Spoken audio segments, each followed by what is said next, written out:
কুমড়ো সিদ্ধ, যে কাঁচা লঙ্কা, আর হচ্ছে এর মধ্যে তেল দেওয়া একটু।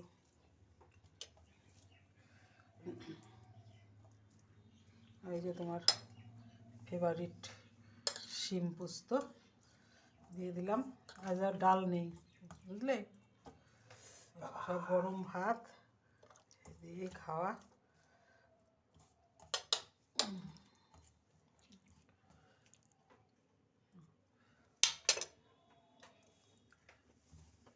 সাদা তিল আর সে পোস্ত বেটে করা, কোনো সর্ষে টর্ষে দেওয়া না। খাও। ভাতটা না একটু বেশি শক্ত হয়ে গেল মনে হচ্ছে আজকে, কেন?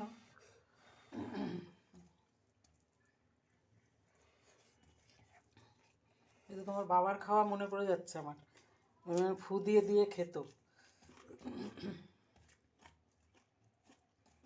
কি অবস্থা, কারেন্টটা গেছে তো গেছি। ওই তারপর পাল্টাচ্ছে কোথায় কোথাও। হ্যাঁ, গরমে তো খুব মানুষ অতিষ্ঠ হয়। শীত ভালো আছে শিমপোস্তটা। অবশ্যই। শীতের দিন এত ভালো লাগে এই কারণে আমার, যেইখানে যেইটা রাখো সেটাই তেমন থাকবে, কিচ্ছু নষ্ট হবে না। আর গরমে বাবারে বাবা পাগল হয়ে যায়, একটু দেরি হলেই ব্যাস হয়ে গেল। এই আটা মেখে রাত্রেই এখানে রেখে দিলে কিচ্ছু না, শুধু একটু ইঁদুরের উৎপাত, ওই জন্য তো রাখতে পারি না, বড় বড় ইঁদুর না। আর হচ্ছে এই যে এটা কি আলু জানো?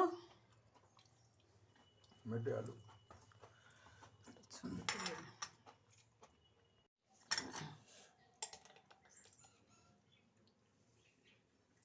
মেটে আলুর তরকারি।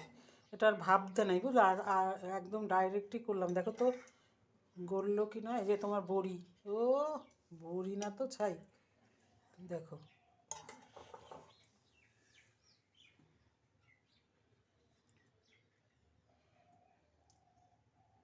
হ্যাঁ, বলেছে, দেখো তো টেস্টটা কেমন, টেস্টটা ঝোলে তাড়াতাড়ি বলো। আমি এই খুব একটা রান্না করি না। ভালো হুম, ভালো। একটু ভাজা মশলা দিলাম, মুখে না দিয়েই ভালো। না খেলাম।